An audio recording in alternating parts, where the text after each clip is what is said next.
নমস্কার বন্ধুরা, Nayana kitchen village ফুডে আপনাদের সকলকে স্বাগত জানাই। কাল রাতে অনেক বৃষ্টি হয়েছিল, সেই জন্য পুকুর থেকে অনেক কই মাছ উঠেছে। ওই কই মাছগুলো আমি এই গামলাতে রেখেছি।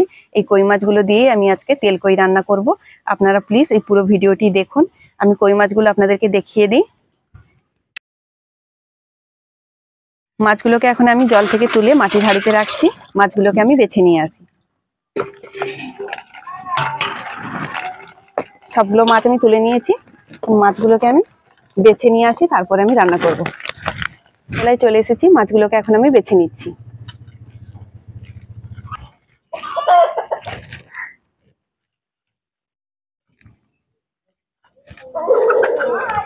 মাছটা আমি কেটে ধুয়ে নিয়ে চলে এসেছি। মাছটা এখন আমি নুন হলুদ তেল মাখিয়ে নেব।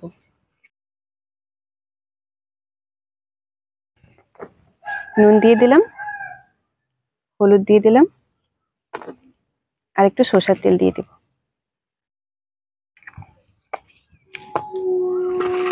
ভালো করে মাছটা আমি মাখিয়ে নেব।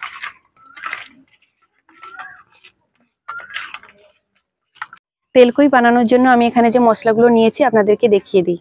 এখানে আমি নিয়েছি হলুদ গুঁড়ো, লঙ্কার গুঁড়ো, নুন, আর এখানে নিয়েছি টমেটো কুচি, আর একটু ফোড়ন লাগবে। এখানে কালো জিরে আমি ফোড়ন দেব। আর এখানে নিয়েছি, এগুলোকে আমি বেটে নিব, পেঁয়াজগুলো আমি বেটে নেব। আর এখানে আছে আদা কুচি আর শুকনো লঙ্কা, আর এখানে এলাচ নিয়েছি, আর গোটা জিরে আর মৌরি, এগুলোকে আমি বেটে নেব।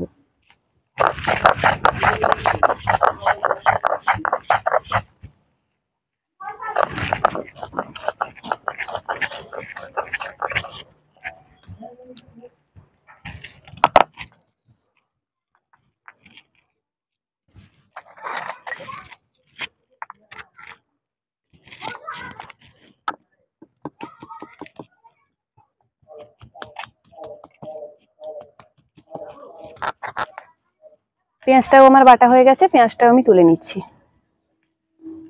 সবকিছু এখন আমার রেডি। এখন আমি রান্নাটা বসিয়ে দেবো। কই মাছগুলো এখন আমি ভেজে নেব। কড়াটা আমি ভালো করে গরম করে নিয়েছি। এখন আমি তেল দিয়ে মাছটা ভেজে নেব।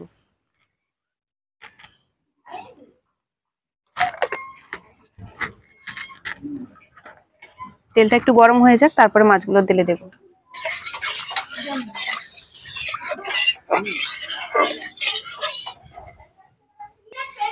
তেলটা গরম হয়ে গেছে, এখন মাছগুলো তেলে দিয়ে দিচ্ছি।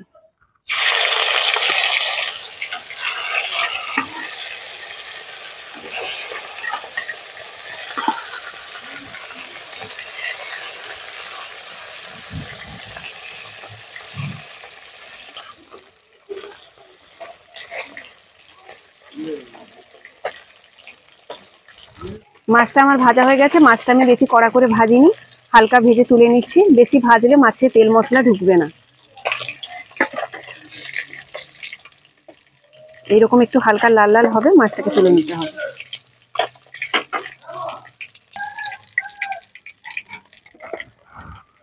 সবগুলো মাছ আমি তুলে নিয়েছি। এখন এই তেলেই আমি রান্নাটা করে নেব। আমার মেয়ে ঘুমিয়েছিল, ঘুম থেকে উঠে চলে এসেছে, আমার পাশে বসে পড়েছে। আমি একটু তাড়াতাড়ি রান্নাটা সেরে নিই। তেলে এখন আমি কালো জিরে ফোড়ন দেব। কালো জিরে ফোড়ন দিয়ে দিলাম। তারপর পেঁয়াজটা যে বেটেছিলাম, পেঁয়াজ বাটাটা দিয়ে দেব।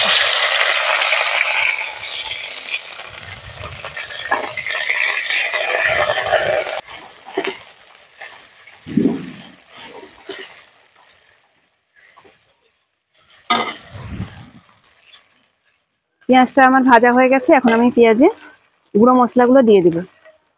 হলুদের গুঁড়ো দিলাম,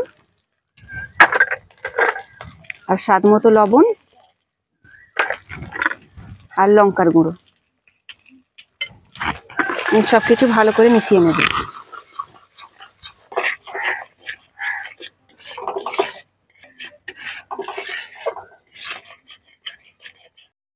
এখন টমেটো কুচি দিয়ে দেবো, আর মশলাটা যে বেটে রেখেছিলাম ওটাও দিয়ে দেবো। টমেটো কুচি দিয়ে দিলাম, আর তার সাথে বাটা মশলা দিয়ে দিলাম। এখন ভালো করে সবকিছুকে ভেজে নিতে হবে।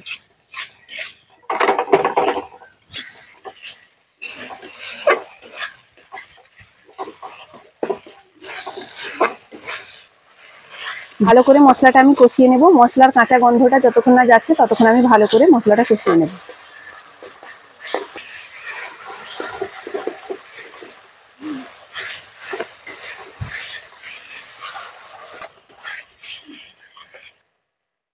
মশলাটা খুব সুন্দরভাবে আমি কষিয়ে নিয়েছি। দেখুন মশলা থেকে কত সুন্দর তেল ছেড়ে দিয়েছে। এখন মশলাতে আমি জলটা দিয়ে দেবো। খুব বেশি জল দেবো না, অল্প একটু জল দেবো।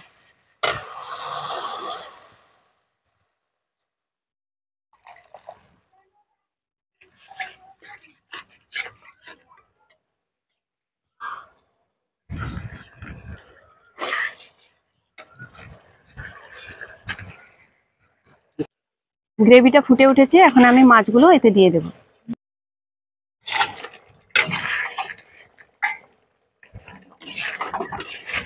মাছগুলো দিয়ে একটু ভালো করে নাড়াচাড়া করে নিচ্ছি।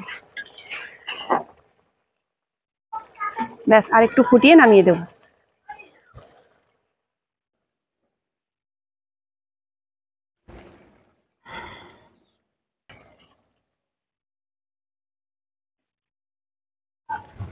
তরকারিটা আমার হয়ে গেছে। এখন উপর থেকে একটু গুঁড়ো গরম মশলা ছড়িয়ে দেবো।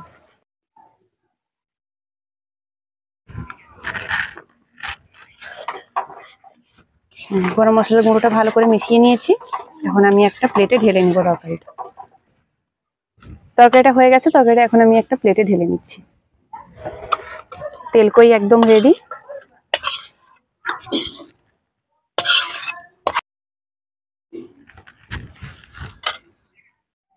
আমি ভাত নিয়ে চলে এসেছি। তরকারিটা কেমন হয়েছে আমি টেস্ট করব।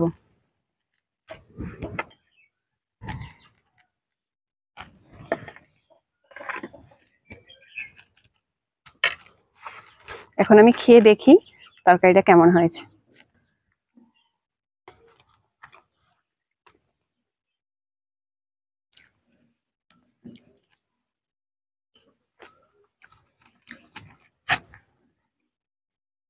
তরকারিটার টেস্ট খুব সুন্দর হয়েছে।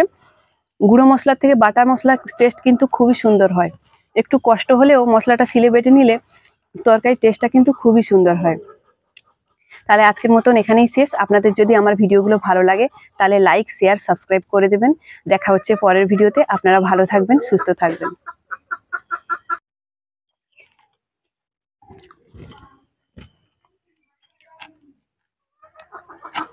আপনারা এইভাবে আমার পাশে থাকুন। এইভাবে আমি যেমন রান্না করলাম এইভাবে একবার রান্না করে দেখবেন। তরকারির টেস্ট খুবই সুন্দর হবে। এইভাবে আমার চ্যানেলের পাশে থাকুন, আমার পাশে থাকুন, তাহলে আমি আরো এগিয়ে যাব।